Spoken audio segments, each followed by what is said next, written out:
গল্প চাঁদের নিচে উজ্জ্বল আর লামিয়া, একটি হৃদয়ছোঁয়া ভালোবাসার গল্প। রাত তখন অনেকটা নীরব, আকাশে পূর্ণিমার চাঁদ।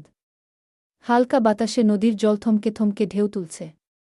নদীর ঘাটে একটা পুরনো বাঁধানো ঘাটলা, সেখানেই বসে আছে উজ্জ্বল আর লামিয়া, কোনো কথা নেই। তবু সব কিছু বলা হয়ে যাচ্ছে তাদের নীরবতায়। উজ্জ্বল তাকিয়ে আছে আকাশের দিকে, চাঁদের দিকে নয়। যেন চাঁদের আলোয় লুকানো এক অতীত খুঁজছে। উজ্জ্বল বলল, জানিস লামিয়া, তুই ছাড়া আমার সব কিছু ঠিক ছিল। কিন্তু তুই ঠিক না থাকলে চাঁদটাও কেমন ফাঁকা লাগে। লামিয়া চুপ।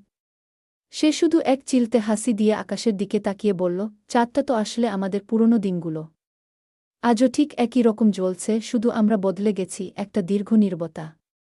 শুধু পেছনে ভেসে আসে পাখির ডাক আর দূরে কোনো বাউলের বাঁশি। উজ্জ্বল হঠাৎ পকেট থেকে একটা কাগজ বের করল, ভাঁজ খুলে বলল, এটা সেই চিঠি যেদিন তুই চলে গেলি আমি লিখে ফেলেছিলাম, কিন্তু দিতে পারিনি। লামিয়ার চোখে জল, সে বলল না কিছুই। উজ্জ্বল পড়তে শুরু করল, প্রিয় লামিয়া, যদি কখনো ফিরে আসিস, চাঁদের নিচে খুঁজে নিস আমাকে। আমি থাকব সেই পুরনো ঘাটে, সেই পুরনো চোখে ভালোবাসা নিয়ে। শুধু তুই ছাড়া কিছুই বদলায়নি আমার। চুপচাপ বসে থাকে দুজন, তাদের চারপাশে ছড়িয়ে পড়ে এক চুপচাপ ভালোবাসা, যা শুধু অনুভব করা যায়, বলা যায় না। আকাশের তারা কাঁপে, চাঁদটা যেন নিচে নেমে আসে তাদের কাঁধের পাশে বসে, একসাথে গল্প শুনতে।